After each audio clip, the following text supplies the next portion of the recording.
Good evening. ഞാൻ ക്രിസ്റ്റിന ചെറിയാൻ. ഇപ്പോൾ കിട്ടിയതിലേക്ക് എല്ലാ പ്രിയപ്പെട്ട പ്രേക്ഷകർക്കും സ്വാഗതം. നോക്കാം വിശദമായ റിപ്പോർട്ടുകൾ. കള്ളക്കേസിൽ കുരുക്കി 24 അതിരപ്പള്ളി റിപ്പോർട്ടർക്ക് മർദ്ദനം.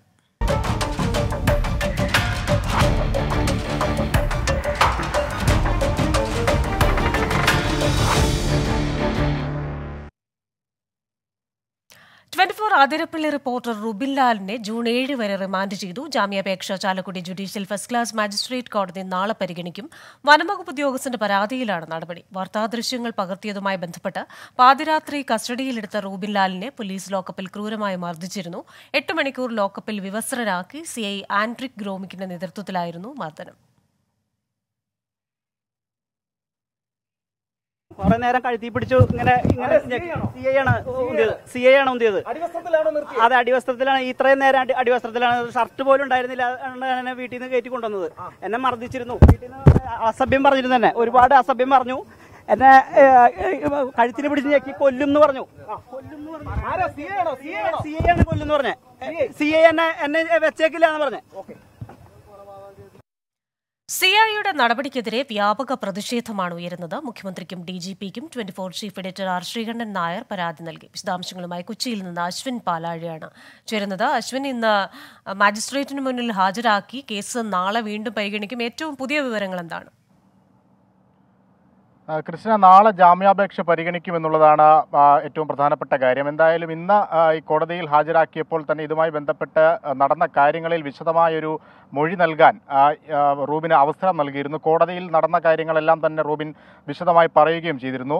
ഏറ്റവും പ്രധാനപ്പെട്ടത് ഈ റോഡരികിൽ വാഹനം ഇടിച്ചു കിടന്നിരുന്ന ഒരു പന്നി, ആ പന്നി അതിൻ്റെ വാർത്ത ശേഖരിക്കാൻ വേണ്ടിയാണ് റൂബിൻ ഈ പ്രദേശത്തേക്ക് പോകുന്നത്. അവിടെ എത്തിയപ്പോൾ ഫോറസ്റ്റ് ഉദ്യോഗസ്ഥർ അത് തടയുകയാണ്. ദൃശ്യങ്ങളെടുക്കാൻ സാധിക്കില്ല, അത് വനമേഖലയാണ്, വനഭൂമിയാണ് എന്ന് പറഞ്ഞ് ദൃശ്യങ്ങളെടുക്കാൻ കഴിയില്ല എന്ന് പറഞ്ഞ് റൂബിനെ അസഭ്യം പറയുന്നു. അത് ചോദ്യം ചെയ്തതോടെയാണ് മർദ്ദനത്തിലേക്ക് എത്തുന്നത്. പെരിയാരം റേഞ്ച് ഓഫീസിലെ കൊന്നക്കുഴി ബീറ്റ് ഓഫീസറായ ജാക്സന്റെ നേതൃത്വത്തിലാണ് റൂബിനെ അന്ന് മർദ്ദിക്കുന്നത്. പിന്നാലെ സംഭവത്തിൽ വനം മന്ത്രി റിപ്പോർട്ട് തേടുകയും അന്വേഷണത്തിന് CCFനെ നിയോഗിക്കുകയും ചെയ്തു. ആ അന്വേഷണ പ്രഖ്യാപനത്തിന് ശേഷം മണിക്കൂറുകൾക്ക് ശേഷമാണ് പോലീസിൽ, അതിരപ്പള്ളി പോലീസിൽ ഇങ്ങനെ ഒരു പരാതി, കൃത്യനിർവഹണം തടസ്സപ്പെടുത്തിയെന്നടക്കമുള്ള പരാതി നൽകുന്നത്, വ്യാജ പരാതി നൽകുന്നത്.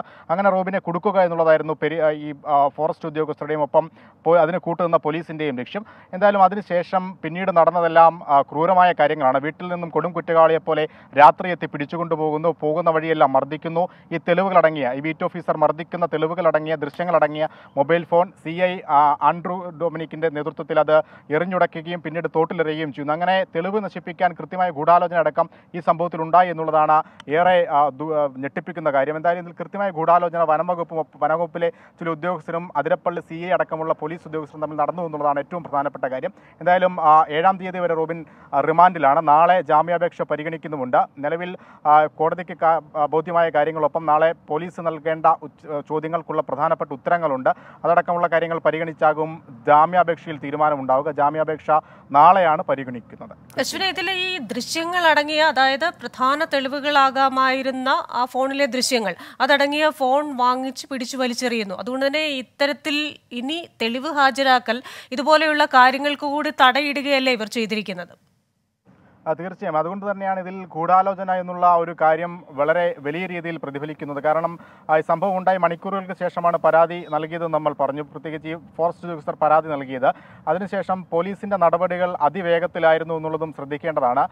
രാത്രി തന്നെ ഒരു കൊടും കുറ്റവാളിയെ പോലെ അതിരപ്പള്ളിയിലെ റൂബിന്റെ വീട് വളഞ്ഞുകൊണ്ട് ഷർട്ട് പോലും ഇടാൻ അനുവദിക്കാതെ, ചെരുപ്പ് പോലും ഇടാൻ അനുവദിക്കാതെ അവിടെ നിന്ന് വലിച്ചിഴച്ചുകൊണ്ട് പോവുകയായിരുന്നു. മാതാവിന്റെ കൺമുന്നിൽ നിന്നാണ് ഇങ്ങനെ രാത്രി വീട്ടിൽ കയറി അറസ്റ്റ് ചെയ്തുകൊണ്ട് പോകുന്നത്. പോലീസ് സ്റ്റേഷനിലെത്തി മർദ്ദനം ഉണ്ടാകുന്നു. അവിടെ വെച്ച് ഈ ഫോൺ പിടിച്ചു വാങ്ങി പോലീസ് സൂക്ഷിച്ചിരിക്കുകയായിരുന്നു. പിന്നീടാണ് അവിടെ നിന്ന് പോകും വഴി, ഈ പോലീസ് സ്റ്റേഷനിലേക്ക് പോകും വഴി വാഹനം നിർത്തി അത് റോഡിൽ എറിഞ്ഞ് തല്ലിപ്പൊട്ടിച്ചു. അവിടെ കൊണ്ടും തീർന്നില്ല, ഈ ആ ഫോൺ വലിച്ചെറിയുകയും ചെയ്തു, തോട്ടിലേക്ക് വലിച്ചെറിയുകയും ചെയ്തു. റൂബിനാണ് ഇന്നീ കാര്യം നമ്മളോട് വ്യക്തമാക്കിയത്. ആ ഫോണിനുള്ളിൽ ഉണ്ടായിരുന്നത് എന്തൊക്കെയാണ് എന്നുള്ളതാണ് ഏറ്റവും പ്രധാനപ്പെട്ട കാര്യം. അതിനുള്ളിൽ കഴിഞ്ഞ കുറേ നാളുകളായി വനം വകുപ്പ് ഉദ്യോഗസ്ഥർ ജനങ്ങൾക്ക് ദ്രോഹമാകുന്ന രീതിയിൽ ചെയ്യുന്ന നടപടികളുടെ വാർത്തകളുടെ വിവരങ്ങളുണ്ട്, ദൃശ്യങ്ങളുണ്ട്. ഒപ്പം കഴിഞ്ഞ ദിവസം റൂബിനെ അവിടെ വെച്ച് മർദ്ദിച്ചുവെന്ന് അസഭ്യം പറഞ്ഞുവെന്നും പറയുന്ന സംഭവത്തിൻ്റെ ദൃശ്യങ്ങളുണ്ട്. അങ്ങനെ നിർണായക തെളിവുകളടങ്ങിയ ആ മൊബൈൽ ഫോണാണ് അതിരപ്പള്ളി സി ഐ തല്ലിപ്പൊട്ടിച്ച് തോട്ടിലെറിഞ്ഞു കളഞ്ഞത് എന്നുള്ളതാണ് കോടതിക്ക് മുന്നിൽ നിർണായക തെളിവാകേണ്ട ഒരു സാമഗ്രിയായിരുന്നു ആ മൊബൈൽ ഫോൺ. അതിലെ ദൃശ്യങ്ങൾ പുറത്തുണ്ട്, നമ്മുടെ കൈവശമുണ്ട്. പക്ഷേ ആ ദൃശ്യങ്ങൾ പകർത്തിയ ഫോൺ പ്രധാനപ്പെട്ട തെളിവാണ്. ആ മൊബൈൽ ഫോണാണ് തകർത്തെറിഞ്ഞത്. അതിലൂടെ ഈ ഫോറസ്റ്റ് ഉദ്യോഗസ്ഥർക്ക് രക്ഷപ്പെടാനുള്ളൊരു പഴുതുകൂടി ഈ അതിരപ്പള്ളി സി ഐയുടെ നേതൃത്വത്തിലുള്ള പോലീസ് സംഘം ഒരുക്കിക്കൊടുത്തു എന്നുള്ളതും ഏറെ ശ്രദ്ധേയമാണ്. മന്ത്രിയുടെ ഉത്തരവിന് പോലും പുല്ലുവില കൽപ്പിച്ചുകൊണ്ടാണ് പരാതിയുമായി മുന്നോട്ട് പോയതും പിന്നീട് പോലീസിന്റെ ഭാഗത്തു നിന്ന് വഴിവിട്ട സഹായം ഈ ഫോറസ്റ്റ് ഉദ്യോഗസ്ഥർക്ക് ലഭിച്ചത് എന്നുള്ളതും ശ്രദ്ധേയമാണ്. എന്തായാലും കോടതിക്ക് മുന്നിൽ ഇതൊക്കെ നിലനിൽക്കുമോ? എന്തിനാണ് രാത്രി ഇങ്ങനെ അറസ്റ്റ് ചെയ്തുകൊണ്ട് പോയത്? അറസ്റ്റ് വാറണ്ട് ഇല്ലാതെ എന്തിന് അറസ്റ്റ് ചെയ്തു? നടപടിക്രമങ്ങൾ പാലിക്കാതെ എന്തിന് പോലീസ് പിടിച്ചുകൊണ്ടുപോയി നടക്കുമുള്ള കാര്യങ്ങളിൽ അതിരപ്പള്ളി സി ഐ മറുപടി നൽകേണ്ടി വരും. അത് എങ്ങനെ മറുപടി നൽകുമെന്നുള്ളതാണ് ഇനി അറിയേണ്ടത്. നാളെ എന്തായാലും കോടതി മുറിക്കുള്ളിൽ സി ഐ വിയർക്കുമെന്നുള്ള കാര്യത്തിൽ സംശയമില്ല. അശ്വിനി, ഈ കേസ് ഒരു മാധ്യമപ്രവർത്തകനെതിരായ അതിക്രമം അല്ലെങ്കിൽ 24-ന്റെ പ്രതിനിധിക്ക് നേരായ അതിക്രമം എന്നതിലുപരിയായി ഏതൊരു മനുഷ്യനും സംഭവിക്കാവുന്ന ഒരു അനീതിക്കെതിരായ രീതിയിലാണ് നമ്മൾ റിപ്പോർട്ട് ചെയ്തുകൊണ്ടിരിക്കുന്നത്. ഇപ്പോൾ മുഖ്യമന്ത്രിക്കും DGPക്കും 24-ന്റെ ചീഫ് എഡിറ്റർ ഒരു പരാതി നൽകിയിട്ടുണ്ടല്ലോ. ഇതുമായി ബന്ധപ്പെട്ട് ഏതെങ്കിലും തരത്തിലുള്ള പ്രതികരണങ്ങൾ ലഭിച്ചിട്ടുണ്ടോ? നിലവിൽ വ്യാപക പ്രതിഷേധമാണ് വനം വകുപ്പിന്റെ നടപടിക്കെതിരെയും ഒപ്പം അതിരപ്പള്ളി സി ഐയുടെ ഈ ക്രൂര മർദ്ദനങ്ങൾക്കെതിരെയും അസഭ്യവശത്തിനെതിരെയും ഒക്കെ ഉണ്ടായിക്കൊണ്ടിരിക്കുന്നത്. രാഷ്ട്രീയ കേരളം ഒന്നടങ്കം തന്നെ ഈ വിഷയത്തിൽ എതിർപ്പറിയിച്ചിട്ടുണ്ട്. സർക്കാരിനെതിരെ അല്ലെങ്കിൽ ഈ പോലീസ് വകുപ്പിന്റെ നടപടിക്കെതിരെ രൂക്ഷമായ പ്രതികരണങ്ങൾ നടത്തിയിട്ടുണ്ട്. ഒപ്പം എന്തുകൊണ്ടാണ് റൂബിനോട് വനം വകുപ്പിന് ഇത്ര വൈരാഗ്യം എന്നുള്ള ഒരു ചോദ്യം പ്രധാനമാണ്. അതിന് കൃത്യമായ ഉത്തരങ്ങളുമുണ്ട്. കഴിഞ്ഞ കുറേ നാളുകളായി വനമേഖലയ്ക്കുള്ളിൽ താമസിക്കുന്ന സാധാരണക്കാരായ ജനങ്ങളുടെ നിരവധിയായ പ്രശ്നങ്ങളാണ് റോബിൻ 24-ലൂടെ വാർത്തയായി പുറത്തു കൊണ്ടുവന്നത്. ആ വാർത്തകളെല്ലാം തന്നെ വിരൽ ചൂണ്ടുന്നത് വനം വകുപ്പിന്റെ നിസ്സംഗതയ്ക്കെതിരെയാണ്. അവരുടെ കൃത്യമായ ഇടപെടലുകൾ നടക്കാത്തതിനെക്കുറിച്ചാണ്. പ്രത്യേകിച്ച് ഈ മലക്കപ്പാറ മേഖലകളിലൊക്കെ ജനവാസ മേഖലയിൽ കാട്ടാന ഇറങ്ങുന്ന അടക്കമുള്ള വാർത്തകൾ, അതിൽ വനം വകുപ്പ് ഇടപെടാതിരിക്കുന്ന അടക്കമുള്ള കാര്യങ്ങളുണ്ടായിരുന്നു. അതാണ് പ്രധാനപ്പെട്ട വൈരാഗ്യം റോബിനോടുള്ളത്. എന്തായാലും വലിയ പ്രതിഷേധം ഉയരുന്നുണ്ട്. ഒപ്പം ഈ പല മേഖലകളിൽ നിന്നും ഇതുമായി ബന്ധപ്പെട്ട എതിർപ്പുകളും ഉയർന്നുകൊണ്ടിരിക്കുകയാണ്. ക്രിസ്റ്റീന. ശരി, അശ്വിൻ പാലാഴിയാണ് കൊച്ചിയിൽ നിന്ന് വിശദാംശങ്ങൾ നൽകിയത്. ഗുണ്ടയുടെ വിരുന്നിൽ അതിഥിയായി ഡിവൈഎസ്പി, സംസ്ഥാന ക്രൈംബ്രാഞ്ച് ഡിവൈഎസ്പി MG സാബുവും സംഘവുമാണ് വിരുന്നിൽ പങ്കെടുത്തത്. തമ്മനം ഫൈസൽ എന്ന ഗുണ്ടാ നേതാവാണ് അങ്കമാലിയിലെ വീട്ടിൽ പോലീസുകാരെ സൽക്കരിച്ചത്. അങ്കമാലി SI റെയ്ഡിനെത്തിയപ്പോൾ ഡിവൈഎസ്പി ശുചിമുറിയിൽ ഒളിച്ചു. 3 പോലീസുകാർ വിരുന്നിൽ പങ്കെടുത്തെന്ന് റൂറൽ SP വൈഭവ് സക്സേന പറഞ്ഞു. ഇന്നലെ വൈകുന്നേരം ഏകദേശം 6 മണിക്ക് നമ്മുടെ ഓപ്പറേഷൻ ആഗിൻ്റെ ഭാഗമായിട്ട് ഒരു ആൻറ്റി സോഷ്യൽ ഒരു റൗഡി ഹിസ്റ്ററി ഷീറ്ററിൻ്റെ വീട് അങ്കമാലി പോലീസ് റെയ്ഡ് ചെയ്തിരുന്നു. സോ ആ സമയത്ത് ഈ RHSലെ കൂടെ ഏകദേശം ടോട്ടൽ 4-5 പേരുണ്ടായിരുന്നു. സോ അതിൽ 2 പേർക്ക് നമ്മൾ പ്രിവെൻറ്റീവ് അറസ്റ്റ് ചെയ്തിട്ട് പോലീസ് സ്റ്റേഷൻ കൊണ്ടുവന്നു. പിന്നെ ബാക്കി 3 പേരിനെ ചോദ്യം ചെയ്യുമ്പോൾ നമുക്ക് മനസ്സിലായി അത് പോലീസ് ഉദ്യോഗസ്ഥരായിരുന്നു. സോ അതുമായി ബന്ധപ്പെട്ട ഓൾറെഡി ഒരു സ്പെഷ്യൽ റിപ്പോർട്ട് രാവിലെ തന്നെ നമ്മൾ ഓൾറെഡി DIG സാർക്ക് അയച്ചിട്ടുണ്ട്. അത് പേര് പറയാൻ പറ്റിയിട്ടില്ല, കാരണം അത് ഒരു ഒഫീഷ്യലി നമ്മൾ ഓൾറെഡി റിപ്പോർട്ട് അയച്ചിട്ടുണ്ട്. സോ 3 കോൺസ്റ്റബിൾ ആണ്, പിന്നെ ഒരു DYSP ലെവൽ ഓഫീസറാണ്. സംഭവത്തിൽ 2 പോലീസുകാർക്കെതിരെ നടപടിയെടുത്തു. ഡിവൈഎസ്പി സാബു നേരത്തെ വകുപ്പുതല നടപടി നേരിട്ട ആളാണ്. വിരമിക്കാൻ 3 ദിവസം മാത്രം ബാക്കി നിൽക്കെയാണ് ഡിവൈഎസ്പി ഗുണ്ടാ സൽക്കാരത്തിന് പോയത്. വിവരങ്ങളുമായി കൊച്ചിയിൽ നിന്ന് വിനീത VG ആണ് ചേരുന്നത്. വിനീത, ഇതുമായി ബന്ധപ്പെട്ട കൂടുതൽ വിശദാംശങ്ങൾ എന്തൊക്കെയാണ്? കൂടുതൽ വിവരങ്ങൾ ഇപ്പോൾ വരുന്നുണ്ടല്ലോ. തീർച്ചയായും ക്രിസ്റ്റീന, ഇതുമായി ബന്ധപ്പെട്ട് ഇപ്പോൾ റൂറൽ SP വിവേക് സക്സേന അദ്ദേഹം റിപ്പോർട്ട് സമർപ്പിച്ചിരിക്കുകയാണ്. സംസ്ഥാന പോലീസ് മേധാവിക്കാണ് ഇത് സംബന്ധിച്ചുകൊണ്ടുള്ള റിപ്പോർട്ട് സമർപ്പിച്ചിട്ടുള്ളത്. ഇന്നലെ വൈകിട്ട് 6 മണിക്കാണ് ഈ ഗുണ്ടാ വിരുന്ന് നടക്കുന്നത്. തമ്മനം ഫൈസലിന്റെ വീട്ടിൽ, അങ്കമാലി പുളിയനത്തെ വീട്ടിൽ വെച്ചാണ് ഈ വിരുന്ന് നടക്കുന്നത്. ഒപ്പം തന്നെ ഈ വിരുന്നിൽ പങ്കെടുക്കുന്നതിന് വേണ്ടിയാണ് DYSP മറ്റ് 2 പോലീസ് ഉദ്യോഗസ്ഥരും ആ വീട്ടിലേക്ക് എത്തിയിരുന്നത്. ഇതിനെ തുടർന്ന് ഈ ഗുണ്ടാ സംഘങ്ങളെയൊക്കെ പിടികൂടുന്നതിന്റെ മറ്റും ഭാഗമായി നേരത്തെ തന്നെ പല ആളുകളും പോലീസിന്റെ നിരീക്ഷണത്തിലും മറ്റുമായിരുന്നു. ഇവിടെ ഇവരുടെ വീട്ടിൽ, ഈ ഫൈസലിന്റെ വീട്ടിൽ ഇങ്ങനെ ഒരു വിരുന്ന് നടക്കുന്നുവെന്നറിഞ്ഞ ഈ അങ്കമാലി SIയും സംഘവും ആ വീട്ടിലേക്ക് എത്തി. അതിൽ നിന്ന് 5 പേർ ആ വീട്ടിലുണ്ടായിരുന്നുവെന്നാണ് ഇപ്പോൾ റൂറൽ SP പറഞ്ഞിരിക്കുന്നത്. അതിൽ 2 പേർക്കെതിരെ നടപടിയെടുത്തിട്ടുണ്ട്. ഒപ്പം തന്നെ ബാക്കിയുള്ളവർ പോലീസുകാരാണെന്ന് മനസ്സിലായി. അവരെ നേരിട്ട് ഹാജരാകാനും ആവശ്യപ്പെട്ടിട്ടുണ്ട്. അവരിൽ നിന്നുള്ള വിശദമായിട്ടുള്ള മൊഴിയും രേഖപ്പെടുത്തിയിട്ടുണ്ട്. ഈ മൊഴിയിലാണ് DYSPയും ഈ വിരുന്നിൽ പങ്കെടുത്തിരുന്നു എന്നുള്ള വിശദാംശം പോലീസിന് ലഭ്യമാവുന്നത്. ഒപ്പം ഇതിനോടകം തന്നെ SIയെ കണ്ടതിനെ തുടർന്ന് ഈ ഡിവൈഎസ്പി ആ വീട്ടിലെ ശുചിമുറിയിലേക്ക് ഒളിക്കുകയായിരുന്നു. അവിടെ വെച്ച് SIയും ഡിവൈഎസ്പിയും തമ്മിൽ ചില വാക്പോരുകളൊക്കെ നടക്കുന്നുണ്ടായിരുന്നു. അതിനൊടുവിലാണ് പിന്നീട് ഈ പോലീസ് ഈ രണ്ടുപേരെ ഇന്നലെ ഈ സ്റ്റേഷനിലേക്ക് വരണമെന്നുൾപ്പെടെയുള്ള കാര്യങ്ങളുമായി ബന്ധപ്പെട്ട നടപടിയൊക്കെ തന്നെ എടുത്തിട്ടുണ്ടായിരുന്നത്. ഈ കാര്യങ്ങളെല്ലാം ചൂണ്ടിക്കാട്ടിക്കൊണ്ടാണ് ഇപ്പോൾ റൂറൽ SP റിപ്പോർട്ട് സമർപ്പിച്ചിരിക്കുന്നത്. ഈ ഓപ്പറേഷൻ ആഘ എന്ന് പറയുന്ന പദ്ധതി, അതായത് ഈ കൊച്ചിയിൽ ഉൾപ്പെടെ ഗുണ്ടാവിളയാട്ടം വർദ്ധിച്ചു വരുന്ന സാഹചര്യത്തിൽ ഈ ഗുണ്ടകളെ കൈകാര്യം ചെയ്യുന്നതിനും അത്തരം സംഭവങ്ങൾ അത് തടയുന്നതിനും മറ്റുമായി ഒപ്പം ക്രമസമാധാനം പുലർത്തി മുന്നോട്ട് കൊണ്ടുപോകുന്നതിന്റെ ഒക്കെ ഭാഗമായിട്ടുള്ള പോലീസ് അങ്ങനെ ആ നടപടിയുമായി ബന്ധപ്പെട്ട് നടത്തിയ ഒരു ഓപ്പറേഷൻ, അതിനിടയിലാണ് ഇങ്ങനെ ഒരു ഗുണ്ടാ തലവന്റെ വീട്ടിൽ നിന്ന്, അതായത് തമ്മനം ഫൈസൽ ഇതിനോടകം തന്നെ നിരവധി കേസുകളിലെ അടക്കം പ്രതിയാണ്, ഇങ്ങനെയുള്ള ഒരു ആളുടെ വീട്ടിൽ നിന്ന് ഒരു ഡിവൈഎസ്പിയും ഒപ്പം തന്നെ ഈ 2 പോലീസ് ഉദ്യോഗസ്ഥരും ഒരു വിരുന്നിൽ പങ്കെടുക്കാൻ പോകുന്നു. അവിടെ നിന്ന് അവർ ആ വിരുന്ന് പങ്കെടുക്കുന്നു. പിന്നീട് ഈ ഗുണ്ടകളെ പിടികൂടുന്നതിനുള്ള ഓപ്പറേഷൻ ആഘയുടെ ഭാഗമായിട്ടുള്ള ആ പദ്ധതിയിൽ തന്നെ ഇവർ പിടിയിലാവുകയും ചെയ്തൊരു സാഹചര്യമാണ് വന്നിരിക്കുന്നത്. എന്താണെങ്കിലും ഡിവൈഎസ്പിക്കും ഉൾപ്പെടെ ഇക്കാര്യത്തിൽ നടപടി ഉണ്ടാകുമെന്നാണ് അറിയാൻ കഴിയുന്നത്. ക്രിസ്റ്റീന. ശരി, കൊച്ചിയിൽ നിന്ന് വിശദാംശങ്ങൾ നൽകിയത് വിനീത വിജിയാണ്. തിരുവനന്തപുരം നെയ്യാർ ഡാമിലെ KSU പഠന ക്യാമ്പിൽ 70% പേരും മദ്യപിച്ചിട്ടാണ് എത്തിയതെന്ന് സംസ്ഥാന ജനറൽ സെക്രട്ടറി അനന്തകൃഷ്ണൻ. തിരുവനന്തപുരം ജില്ലയിലെ പ്രശ്നങ്ങളാണ് കൂട്ടത്തല്ലിൽ കലാശിച്ചത്. ആർക്കും വാർത്ത ചോർത്തി നൽകിയിട്ടില്ല. KSU ക്യാമ്പിൽ മദ്യമെത്തിയ വഴി എല്ലാവർക്കും അറിയാമല്ലോ എന്നും സംസ്ഥാന ജനറൽ സെക്രട്ടറി പറഞ്ഞു. സസ്പെൻഡ് ചെയ്തു. ഒരു മാധ്യമ സ്ഥാപനങ്ങളിലും ചേട്ടാ വാർത്ത കൊടുത്തിട്ടില്ല. ഞാൻ KPCC പ്രസിഡന്റിന്റെ ഒപ്പം നിൽക്കുന്ന ഒരു KSU പ്രവർത്തകനാണ്. സംസ്ഥാന പ്രസിഡന്റ് ഗ്രൂപ്പ് വൈരാഗ്യമാണ്. പ്രസിഡന്റ് വിഭാഗത്തിനോടുള്ള വൈരാഗ്യം മൂലമാണ് ചെയ്തേക്കുന്നത്. അപ്പൊ ഈ തർക്കം അല്ലെങ്കിൽ അടിക്കുന്ന ആളുകൾ മദ്യപിച്ചുകൊണ്ടാണ് കമ്മിറ്റി ആ ക്യാമ്പിൽ ഇരുന്നിട്ടുള്ളത്. ക്യാമ്പിൽ ഇരുന്ന് 70% ആളുകൾ മദ്യപിച്ചുകൊണ്ടാണ് ഇരുന്നിട്ടുള്ളത്. സ്വാഭാവികമായും എത്തിച്ചു കൊടുത്തിട്ടുള്ള വഴിയൊക്കെ നിങ്ങൾക്ക് തന്നെ അറിയാലോ. പഠന ക്യാമ്പിലെ കൂട്ടത്തല്ലിൽ അനന്തകൃഷ്ണൻ ഉൾപ്പെടെ 4 പേരെ NSU നേതൃത്വം സസ്പെൻഡ് ചെയ്തിരുന്നു. വിശദാംശങ്ങളുമായി ശ്രീജിത്ത് ശ്രീകുമാരനാണ് ചെയ്യുന്നത്. ശ്രീജിത്ത്, ഈ കോൺഗ്രസിലെ മുതിർന്ന തലമുറയിൽ മാത്രമല്ല യൂത്ത് കോൺഗ്രസിലും KSUവിലും ഒക്കെ ഈ ഗ്രൂപ്പ് നിലനിൽക്കുന്നു എന്ന് അടിവരയിട്ട് ഉറപ്പിക്കുന്ന ഒരു വാർത്തയാണല്ലോ. ഇപ്പോൾ ഈ അനന്തകൃഷ്ണന്റെ വാക്കുകൾ വിരൽ ചൂണ്ടുന്നത് അലോഷ്യസ് സേവ്യറിലേക്ക് തന്നെയല്ലേ?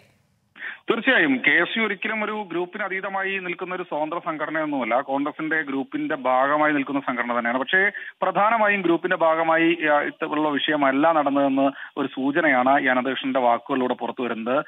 ഈ മർദ്ദിച്ച ആളുകൾ പൂർണ്ണമായും മദ്യപിച്ചെത്തിയവരാണ്. അതുകൂടാതെ രൂക്ഷമായ വിമർശനം, പ്രധാനപ്പെട്ട വിമർശനമായി അല്ലെങ്കിൽ ആരോപണമായി ഉന്നയിക്കുന്നത് KSU തെക്കൻ മേഖല പഠന ക്യാമ്പിന് നെയ്യാറിലെ ക്യാമ്പ് ഹൗസിലെത്തിയ ഏതാണ്ട് 70% ആളുകളും അന്ന് മദ്യപിച്ചിരുന്നു എന്ന് KSUവിന്റെ സംസ്ഥാന ജനറൽ സെക്രട്ടറി തന്നെ സമ്മതിക്കുകയാണ്. അങ്ങനെ മദ്യപിച്ച ആളുകളാണ് പ്രശ്നമുണ്ടാക്കിയത്. അവരാണ് അടിച്ചത്. അടി കൊണ്ട ആളുകൾക്കെതിരായാണ് നടപടിയെടുത്തിരിക്കുന്നത്. തങ്ങൾ ആർക്കും വാർത്ത ചോർത്തി നൽകിയിട്ടില്ല. ഇതിനെല്ലാം പിന്നിൽ KSUവിന്റെ സംസ്ഥാന പ്രസിഡന്റ് അലോഷ്യസ് സേവ്യറാണ്. നിരവധി പരാതികൾ NSU ദേശീയ നേതൃത്വത്തിന് ഇയാൾക്കെതിരെ അയച്ചിരുന്നു. പക്ഷേ ഇദ്ദേഹത്തിനെതിരെ യാതൊരു നടപടിയും സ്വീകരിക്കാൻ തയ്യാറായില്ല. KPC പ്രസിഡന്റിനെതിരെ രൂക്ഷ വിമർശനം ഉന്നയിച്ചൊരു പ്രമേയം പാസ്സാക്കാനുള്ള ഒരു നീക്കം കഴിഞ്ഞ ക്യാമ്പുകളിലൊക്കെ നടന്നു. ഇത് തങ്ങൾ ഉൾപ്പെട്ട ആളുകൾ ചോദ്യം ചെയ്തിരുന്നു. അതിന്റെ വൈരാഗ്യമാണ്, തിരുവനന്തപുരം ജില്ലയിലേതടക്കമുള്ള പ്രശ്നങ്ങളാണ് ഇത്തരത്തിൽ തങ്ങളെ മർദ്ദിക്കാൻ കാരണമെന്ന് പറയുന്നു. ഈ മർദ്ദനമേറ്റ ആളുകൾക്കെതിരായിട്ടാണ് നടപടി സ്വീകരിച്ചിരിക്കുന്നത്. ഇതൊരിക്കലും നീതീകരിക്കാൻ കഴിയില്ല എന്നും അനന്തകൃഷ്ണൻ പറഞ്ഞിരുന്നു. ഇതുകൂടാതെ KPC പ്രസിഡന്റിനെ അനുകൂലിക്കുന്ന വിഭാഗത്തിൽപ്പെട്ട ആളുകളാണ് അനന്തകൃഷ്ണനും ഈ സസ്പെൻഡ് ചെയ്യപ്പെട്ട ബാക്കി 3 പേരും. എന്തായാലും ഈ സസ്പെൻഡ് ചെയ്യപ്പെട്ട 4 പേർക്കെതിരെ നടപടി എടുത്ത സാഹചര്യത്തിൽ അലോഷ്യസ് സേവ്യറിന്റെ ഒരു പ്രതികാര നടപടി എന്നൊരു വിമർശനമാണ് ഉന്നയിക്കുന്നത്. ഇത് കൂടാതെ KPCC ഇപ്പോൾ ഒരു അന്വേഷണ കമ്മീഷൻ ഈ വിഷയത്തിൽ നിയോഗിച്ചിട്ടുണ്ട്. ആ അന്വേഷണ കമ്മീഷന്റെ റിപ്പോർട്ട് വരും മുൻപേ ഇത്തരത്തിൽ നടപടി സ്വീകരിച്ചത് പകപോക്കാനുള്ള നടപടിയാണ്. NSU ദേശീയ നേതൃത്വത്തിന് പരാതി നൽകാനാണ് മറുവിഭാഗത്തിന്റെ തീരുമാനം. മദ്യനയത്തിലെ ഇളവിന് സർക്കാർ കോഴയെന്ന ആരോപണം നിഷേധിച്ച് ബാറുടമ അനിമോന്റെ മൊഴി. കെട്ടിടം വാങ്ങാനുള്ള ഫണ്ട് പിരിക്കാൻ അസോസിയേഷൻ പ്രസിഡന്റ് സമ്മർദ്ദം ചെലുത്തിയെന്ന് അനിമോൻ ക്രൈംബ്രാഞ്ചിന് മൊഴി നൽകി. സംസ്ഥാന പ്രസിഡന്റ് വിമർശിച്ചതിന്റെ ദേഷ്യത്തിലാണ് ശബ്ദ സന്ദേശം അയച്ചതെന്നും അനിമോന്റെ മൊഴി. വിവരങ്ങളുമായി തിരുവനന്തപുരത്ത് നിന്ന് ഷഫീദ് റാവുത്തർ ചേരുകയാണ്. ഷഫീദ്, നമ്മളൊക്കെ കേട്ട ആ ശബ്ദ സന്ദേശത്തിൽ എവിടെയും ഈ കെട്ടിട നിർമ്മാണ ഫണ്ട് എന്നൊരു പരാമർശമില്ല. അതിലെ പരാമർശം ഈ പറയുന്ന പുതിയ മദ്യനയവുമായി ബന്ധപ്പെട്ടാണ്. പക്ഷെ ഇപ്പോൾ മൊഴി നൽകുമ്പോൾ ഇക്കാര്യം നിഷേധിച്ചിരിക്കുകയാണല്ലോ അനിമോൻ. ക്രിസ്ത്യന, അത് തന്നെയാണ് ഇതുമായി ബന്ധപ്പെട്ട ഏറ്റവും ഒരു കാര്യമെന്ന് പറയുന്നത്, ഏറ്റവും പ്രധാനപ്പെട്ട ഒരു കാര്യമെന്ന് പറയുന്നത്. അതായത് ഇന്ന് രാവിലെയാണ് തിരുവനന്തപുരം ക്രൈംബ്രാഞ്ച്, അതായത് അന്വേഷണ ചുമതലയുള്ള പ്രാഥമിക അന്വേഷണം നടത്തുന്ന ക്രൈംബ്രാഞ്ച് അനിമോന്റെ മൊഴി രേഖപ്പെടുത്തുന്നത്. ഈ മൊഴി എടുക്കുന്ന ഘട്ടത്തിൽ കോഴ ആരോപണം നിഷേധിക്കുകയാണ് അനിമോൻ. മദ്യനയത്തിലെ ഇളവിന് സർക്കാരിന് കോഴയെന്ന ആരോപണം അത് താൻ പറഞ്ഞിട്ടില്ല എന്നുള്ളതാണ് അദ്ദേഹം ഒരു ഘട്ടത്തിൽ പറഞ്ഞത്. എന്തുകൊണ്ടാണ് കോഴയെന്ന് പറഞ്ഞതെന്ന് ഓർമ്മയില്ലെന്ന് പിന്നീട് അത് മൊഴിയിൽ തിരുത്തി പറയുകയും ചെയ്തു. കെട്ടിടം വാങ്ങാനുള്ള ഫണ്ട് പിരിക്കാൻ അസോസിയേഷൻ പ്രസിഡന്റ് സമ്മർദ്ദം ചെലുത്തി. സംസ്ഥാന പ്രസിഡന്റ് വിമർശിച്ചതിന്റെ ദേഷ്യത്തിലാണ് ശബ്ദ സന്ദേശം അയച്ചതെന്നും അതിൽ കൂടുതൽ മറ്റൊരു കാര്യവും ഇതിന് പിന്നിലില്ല എന്നും ഇപ്പോൾ അനിമോൻ ക്രൈംബ്രാഞ്ചിന് നൽകിയ മൊഴിയിൽ പറയുന്നുണ്ട്. ഈ അനിമോന്റെ ശബ്ദ സന്ദേശത്തിന് പിന്നാലെയായിരുന്നു പുതിയ ബാർകോഴ ആരോപണം ഉയരുന്നത്. അതിനുശേഷം പിന്നീട് ഈ നിലപാട് മാറ്റി. അതായത് ഈ കെട്ടിട പിരിവ് തന്നെയാണെന്നും മാത്രവുമല്ല ഇതുമായി ബന്ധപ്പെട്ട സംഘടനയുടെ എക്സിക്യൂട്ടീവ് മീറ്റിംഗിന് ശേഷം ഉണ്ടായ സംഭവങ്ങളുടെ ചില പെട്ടെന്നുണ്ടായ മാനസികാവസ്ഥകളുടെയും പശ്ചാത്തലത്തിലാണ് അങ്ങനെ ഒരു തീരുമാനമെടുത്തത് എന്നുള്ളതായിരുന്നു അനിമോന്റെ വാദം. ഏതായാലും ഇപ്പോൾ ഈ കോഴ ആരോപണം അനിമോൻ നിഷേധിച്ചിട്ടുണ്ട്. ക്രിസ്റ്റീന. ശരി, തിരുവനന്തപുരത്ത് നിന്ന് വിശദാംശങ്ങൾ നൽകിയത് ഷഫീദ് റാവുത്തറാണ്. ലൈംഗികാതിക്രമ കേസ് പ്രതിയായ JDS നേതാവ് പ്രജ്വൽ രേവണ്ണ നാട്ടിലേക്ക് മെയ് 31 ബംഗളൂരുവിലെത്തി കീഴടങ്ങുമെന്ന് പ്രജ്വൽ രേവണ്ണ വീഡിയോ സന്ദേശത്തിൽ വ്യക്തമാക്കി. നാട്ടിലേക്ക് തിരികെ ടിക്കറ്റ് ബുക്ക് ചെയ്തതായി സൂചന. പ്രജ്വലിന്റെ ഡിപ്ലോമാറ്റിക് ಪಾಸ್ಪೋರ್ಟ್ റദ്ദാക്കാനുള്ള നീക്കത്തിലാണ് ವಿದೇಶಾಂಗ ಮಂತ್ರಾಲಯ. ಹಾಗಾಗಿ ಇವನ್ನೆಲ್ಲ ನೋಡಿದಂತ ಸಂದರ್ಭದಲ್ಲಿ ಇದ್ದಿದ್ದು ಇನ್ನ ಒಂದು ಆಘಾತ ಆಗಂತ ಕೆಲಸ ಆಗಿ ನಾನೇ ಒಂಚೂರು ದೂರ ಇದ್ದೆ. ಹಾಗಾಗಿ ಯಾರು ಕೂಡ ಇದ್ರ ಬಗ್ಗೆ ತಪ್ಪು ತಿಳಿಯೋದು ಬೇಡ. ನಾನೇ ಖುದ್ದಾಗಿ ಶುಕ್ರವಾರ ಏನು 31ನೇ ತಾರೀಕು 10 ಗಂಟೆಗೆ SIT ಮುಖಾಂತರ SIT ಮುಂದೆ ಬಂದು ನಾನು ಸಂಪೂರ್ಣ ಈ ಇನ್ವೆಸ್ಟಿಗೇಷನ್ಗೆ ಸಹಕಾರ ಕೊಡೋ ಮುಖಾಂತರ ನಾನು ಇದಕ್ಕೆ ಸರಿಯಾದ ರೀತಿಯಲ್ಲಿ ಉತ್ತರ ಕೊಡುವಂತ ಕೆಲಸನ ಮಾಡ್ತೀನಿ. ಹಾಗೆ ನ್ಯಾಯಾಲಯದ ಮೇಲೆ ನನಗೆ ನಂಬಿಕೆ ಇದೆ. ಖಂಡಿತವಾಗ್ಲೂ വിശദാംശങ്ങളുമായി ബംഗളൂരുവിൽ നിന്ന് അരുൺ പൂപ്പറമ്പയാണുള്ളത്. അരുൺ, മെയ് 31 ചൊവ്വാഴ്ച 10 മണിക്ക് പോലീസിന് മുമ്പിൽ ഹാജരാകും. അതേപോലെ തന്നെ താൻ ഇക്കാര്യങ്ങൾ ചെയ്തിട്ടുണ്ട് എന്ന് കൂടിയൊന്ന് സ്ഥിരീകരിക്കുന്ന വീഡിയോ കൂടിയല്ലേ ഇത്? മാത്രമല്ല പാർട്ടിയോടും ജനങ്ങളോടും ഒക്കെ ക്ഷമ ചോദിച്ചിട്ടുമുണ്ടല്ലോ. ക്രിസ്റ്റീന സൂചിപ്പിച്ചതുപോലെ തന്നെ പാർട്ടിയോടും കുടുംബത്തോടും മാപ്പ് പറഞ്ഞുകൊണ്ടാണ് ഈ വീഡിയോ സന്ദേശം ആരംഭിക്കുന്നത്. എടുത്തു പറയേണ്ട കാര്യം, അതായത് കഴിഞ്ഞ മാസം 27-ാം തീയതിയാണ് പ്രജ്വൽ രേവണ്ണ വിദേശത്തേക്ക് കടന്നത്. ഒരു മാസത്തിന് ശേഷമാണ് ഇത്തരം ഒരു പ്രതികരണം നടത്തുന്നത്.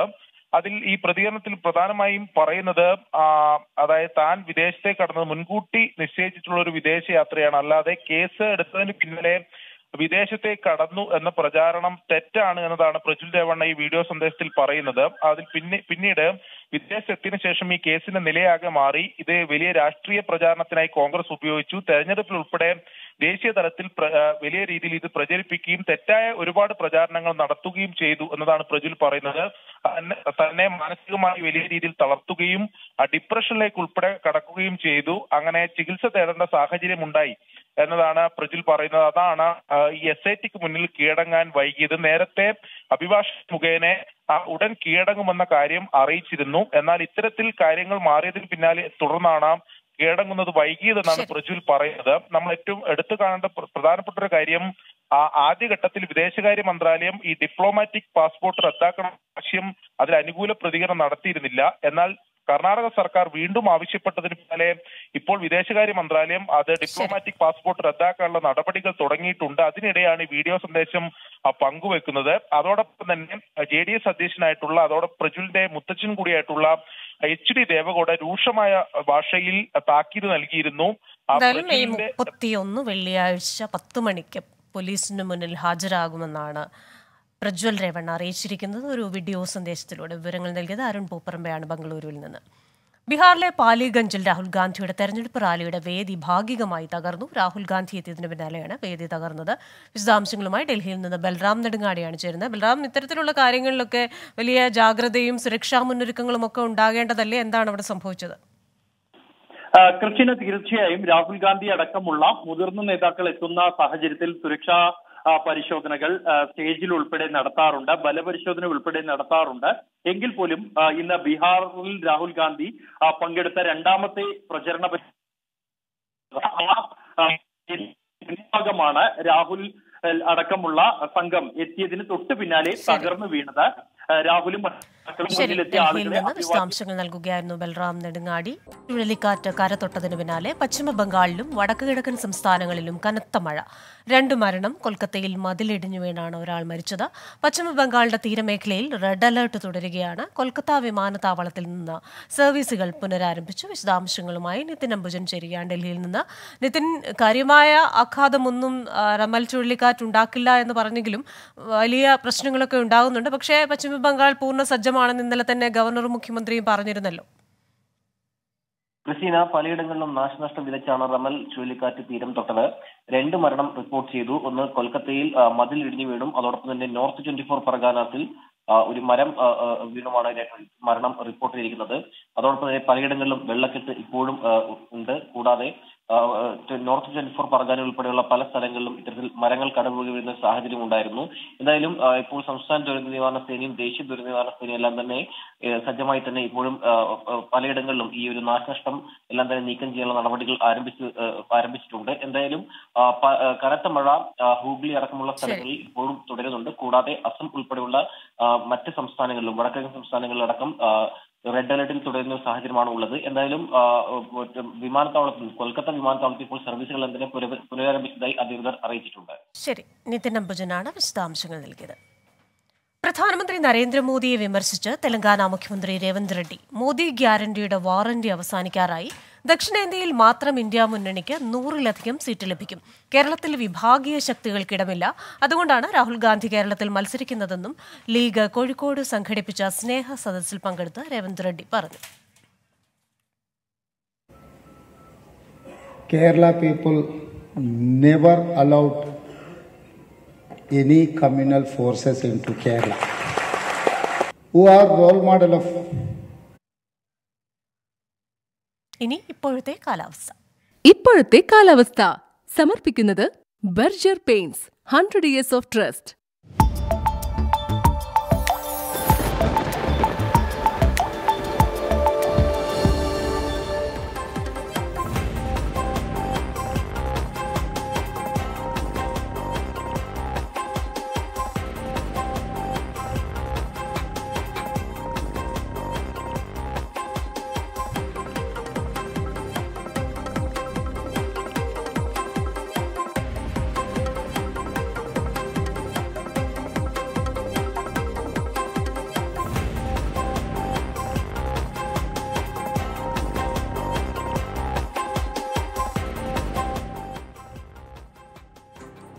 ഇപ്പോൾ കിട്ടിയത് പൂർണ്ണമാകുന്നു.